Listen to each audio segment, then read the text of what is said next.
presentation this woman has done for us. Thank you. Thank you. So, good evening. I'm Dorothy Mullen. I'm the founder of the Suppers Programs. And it's my pleasure to be the host or the hostess of these evenings at the Whole Earth Center, where we get all kinds of different speakers that run the spectrum of presentations on how we can eat, live in a healthier way, because of course we all want to enjoy vibrant health. The program, if I have not yet given you a brochure, you don't know the program. Now wait a second, let me do a marketing moment here. How many of you already know the Suppers programs and or attend events? Aha! Okay, this may be a more telling number. How many of you have never attended anything from Suppers before? We want to know you and get your email address, because I will invite you to these events. We don't want you to slip through the cracks.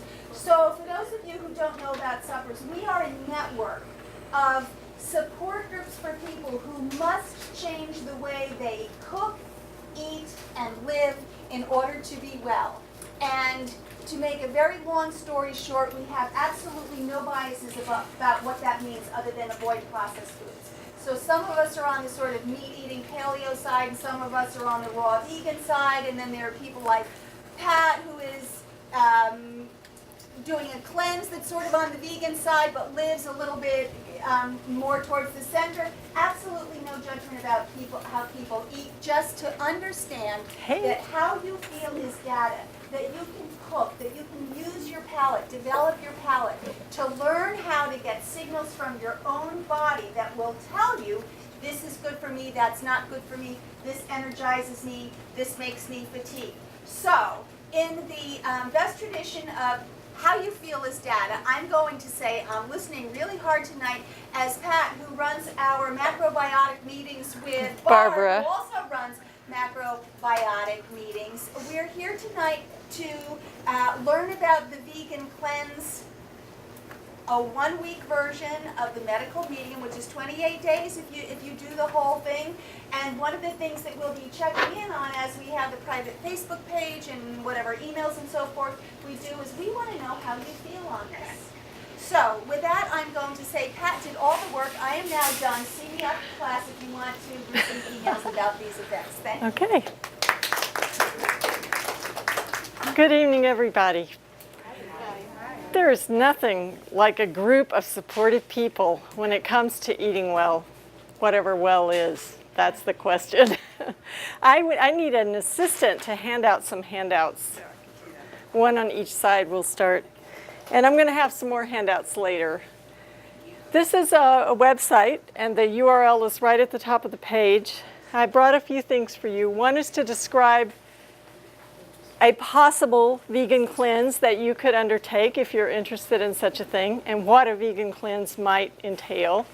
It doesn't have to be that plan that you do. You don't have to do it by our schedule even, but I'm providing you with one template that you could use if you want to use. And I must say, the last 2 pages of that handout are book reviews. And I brought these 2 books, of the books that I'm basing my proposed cleanse on.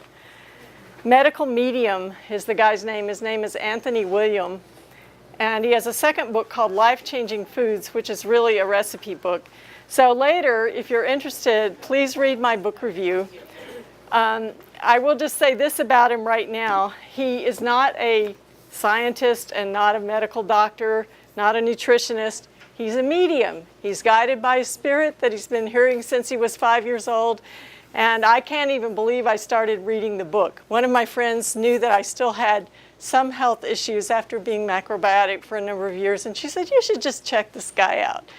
So I looked at Amazon and I looked at the table of contents of his book, and right there was a list of, well, diagnoses or sets of symptoms, and I had had over 12 of those in the past 30 years. And I go, somebody has written a book about me.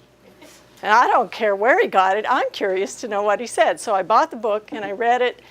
And a lot of the recommendations, most of it is eat more fruits, more fresh fruits and vegetables, which all of us could use that advice, and I don't think anybody's going to argue with it. But he has a lot of very specific stuff, which is really quite radical. And I'll tell you how I feel about that in the book review if you want to read it. Anyway, he has in the back of his first book, which came out in 2015, a 28-day vegan cleanse program. It's based on raw fruits and raw vegetables. That's it. He doesn't talk about what you should not eat. He only says, try this. In fact, he's a very positive person, and I would like to largely take that approach too, because there's all these voices telling us, don't do this, don't do that. Well, what can we do? Well, theoretically, we can eat raw fruits and vegetables. At least I could when I was young, but some people cannot anymore. So first off, before we even launch into this, what are some of the risks of eating raw food these days? Does anybody want to come out? Pesticides, all right. Well, so we should maybe buy organic. And at least with organic food, there's been some attempt to avoid pesticides. And maybe we should wash the food, maybe not. What are other risks?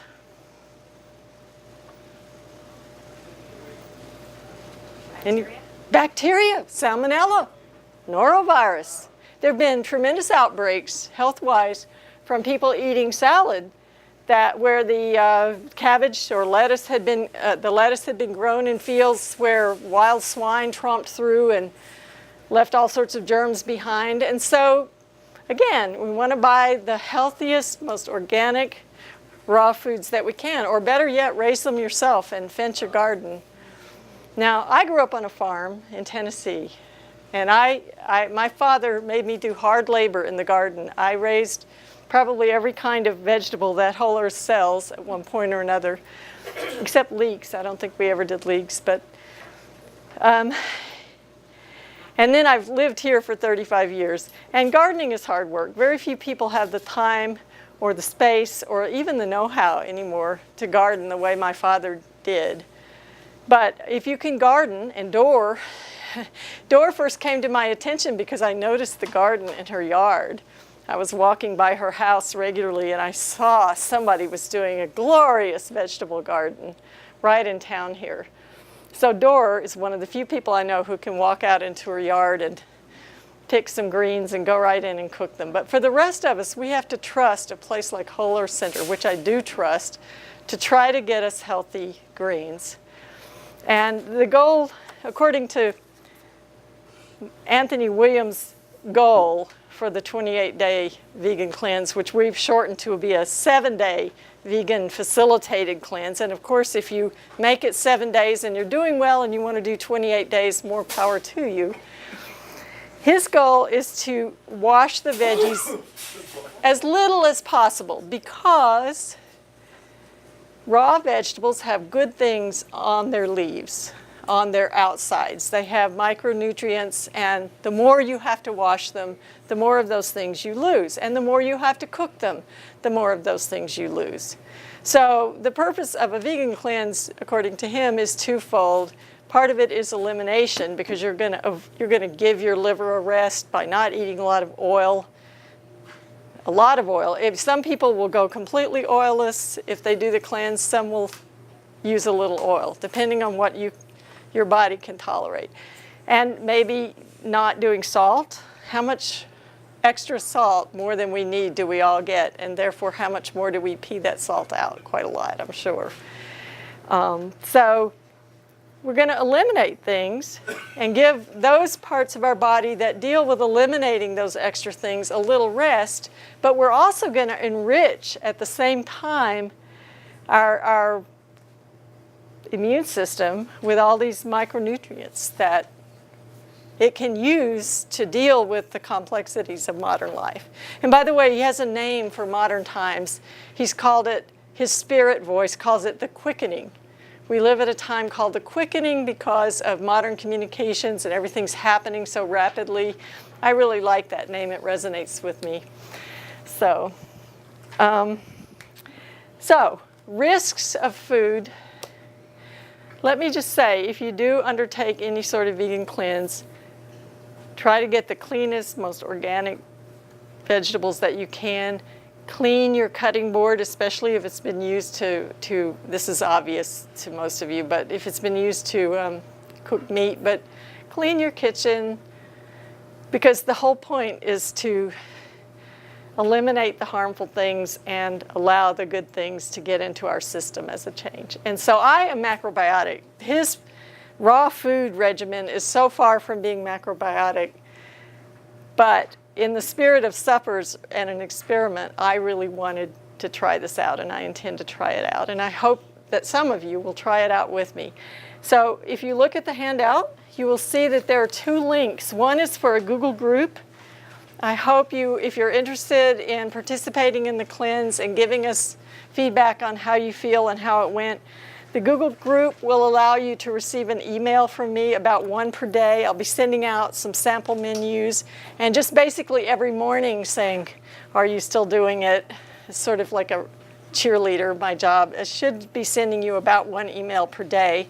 The second is a Facebook group, which you wouldn't find by accident, but I'm hoping that some of you will join it. And there you can share photographs, you can ask questions, you can complain.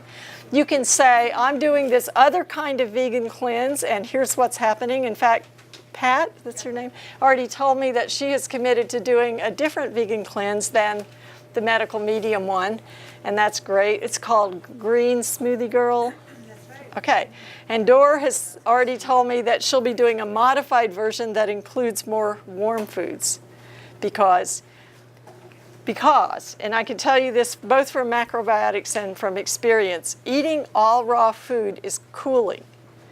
It does not give you what your body needs, especially if you're not getting any oil, to stay warm. And so it's not something you'd want to do in January.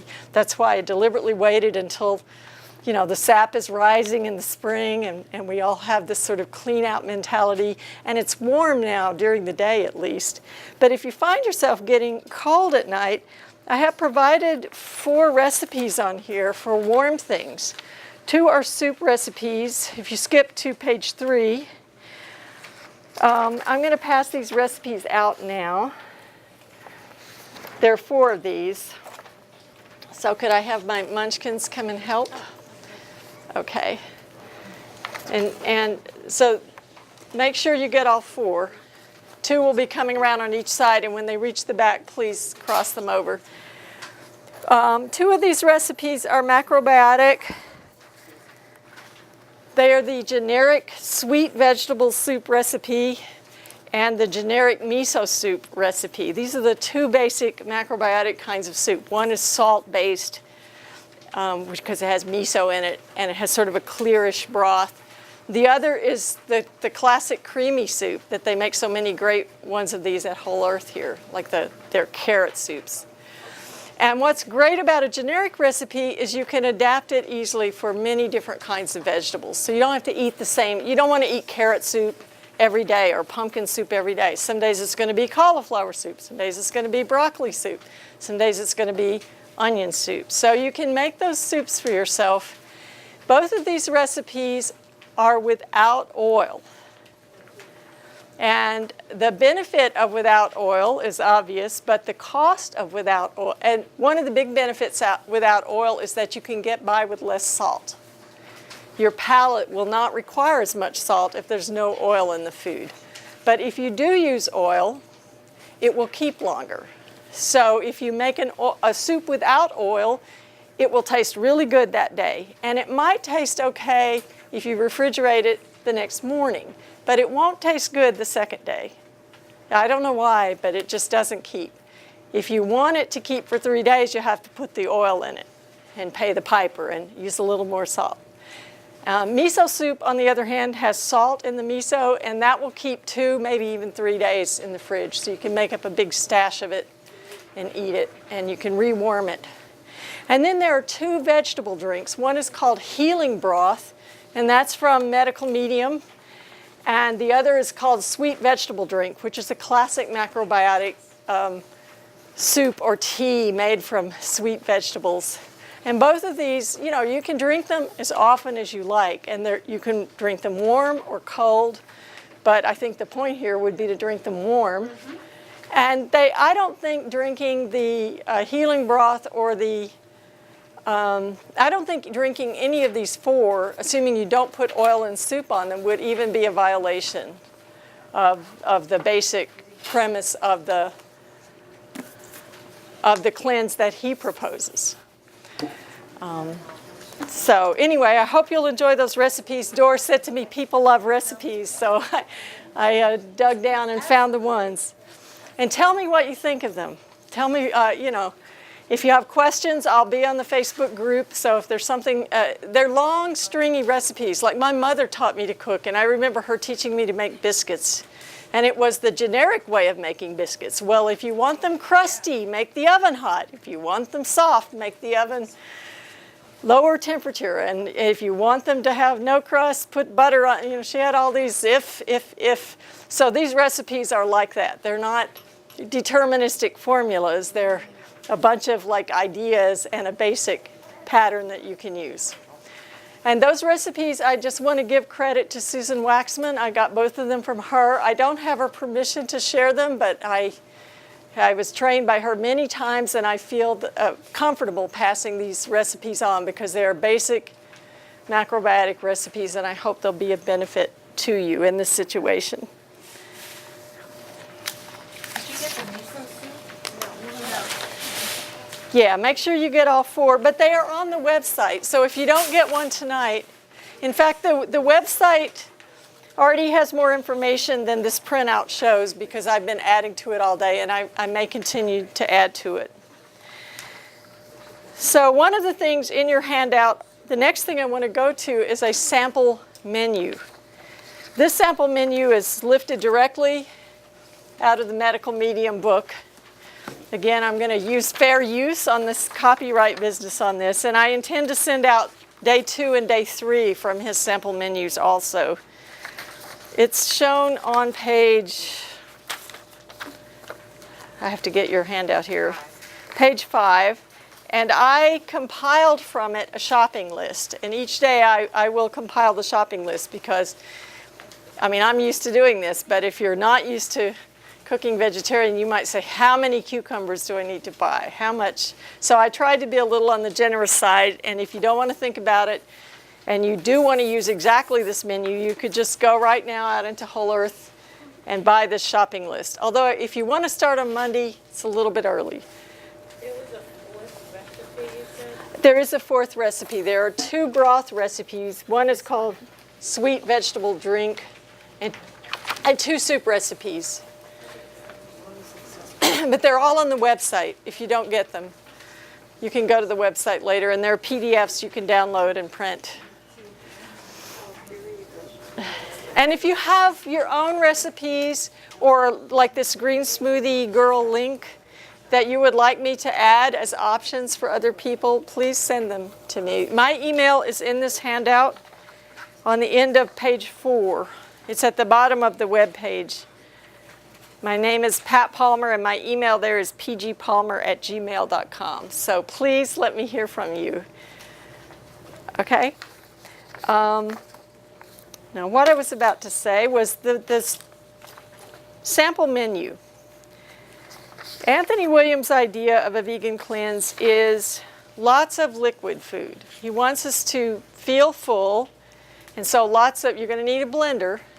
And it wouldn't hurt to have a juicer, but you can certainly juice without a juicer. The way you juice without a juicer is to use your blender, add some water to the thing you want to juice, puree it, and strain it. I do this all the time.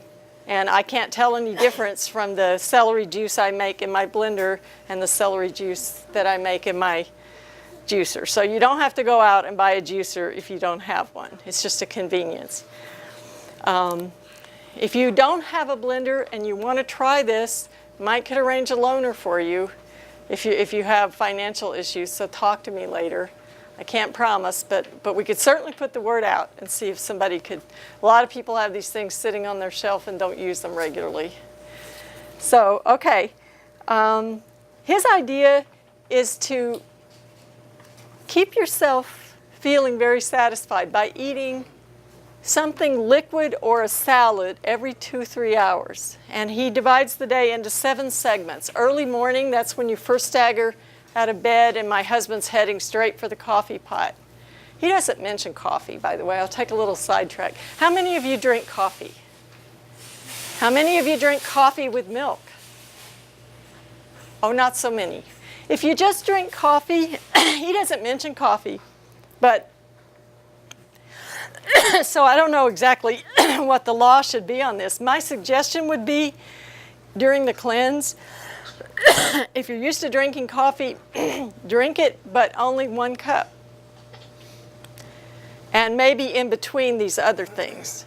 Mainly because it's really tough to stop drinking coffee if you're used to drinking coffee. I've gone through periods in my life where I drink it and I don't drink it. And I'm allowed to drink it now as long as it's 1 cup a day and it's black and it's real coffee. That is not some horrible instant coffee, which is not really coffee.